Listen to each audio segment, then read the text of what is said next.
Subscribe now and press the bell icon. आज की कहानी है हमारा स्वास्थ्य ही सबसे बड़ा धन है। एक बार की बात है, एक गांव में एक धनी व्यक्ति रहता था। उसके पास पैसे की कोई कमी नहीं थी, लेकिन वह बहुत ज़्यादा आलसी था। अपने सारे काम नौकरों से ही करवाता था और खुद सारे दिन सोता रहता या अय्याशी करता था। वह धीरे धीरे बिल्कुल निकम्मा हो गया था। उसे ऐसा लगता जैसे मैं सबका स्वामी हूँ, क्योंकि मेरे पास बहुत धन है, मैं तो कुछ भी खरीद सकता हूँ। यह सोचकर वह दिन रात सोता रहता था। लेकिन कहा जाता है कि बुरी सोच का बुरा नतीजा होता है। बस यही उस व्यक्ति के साथ हुआ। कुछ सालों उसे ऐसा महसूस हुआ जैसे उसका शरीर पहले से शिथिल होता जा रहा है। उसे हाथ पैर हिलाने में भी तकलीफ होने लगी। यह देखकर वह व्यक्ति बहुत परेशान हुआ। उसके पास बहुत पैसा था। उसने शहर से बड़े बड़े डॉक्टर को बुलाया और खूब पैसा खर्च किया, लेकिन उसका शरीर ठीक नहीं हो पाया। वह बहुत दुखी रहने लगा। एक बार उस गांव में एक साधु गुजर रहे थे। उन्होंने उस व्यक्ति की बीमारी के बारे में सुना, सो उन्होंने सेठ के नौकर से कहा कि वह उसकी बीमारी का इलाज कर सकते हैं।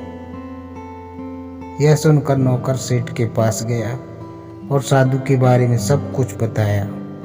अब सेठ ने तुरंत साधु को अपने यहाँ बुलवाया, लेकिन साधु ने कहा कि वह सेठ के पास नहीं आएंगे। अगर सेठ को ठीक होना है तो वह स्वयं यहाँ चल कर आए। सेठ बहुत परेशान हो गया, क्योंकि वो असहाय था और चल फिर नहीं पाता था। लेकिन जब साधु आने को तैयार नहीं हुए तो हिम्मत करके बड़ी मुश्किल से साधु से मिलने पहुँचे, पर साधु वहाँ थे ही नहीं। सेठ दुखी मन से वापस आ गया। अब तो रोजाना का यही नियम हो गया। साधु रोज उसे बुलाते, लेकिन जब सेठ आता तो कोई मिलता ही नहीं था। ऐसे करते करते 3 महीने गुजर गए। अब सेठ को लगने लगा जैसे वह ठीक होता जा रहा है। उसके हाथ पैर धीरे धीरे काम करने लगे हैं। अब सेठ की समझ में सारी बात आ गई कि साधु रोज उससे क्यों नहीं मिलते थे। लगातार 3 महीने चलने के से उसका शरीर काफी ठीक हो गया था। तब साधु ने सेठ को बताया कि बेटा, जीवन में कितना भी धन कमा लो, लेकिन स्वस्थ शरीर से बड़ा कोई धन नहीं होता। भगवान ने यह शरीर कर्म करने के लिए दिया है। याद रहे, बहता पानी ही निर्मल रहता है और ठहरा पानी सड़ने लगता है।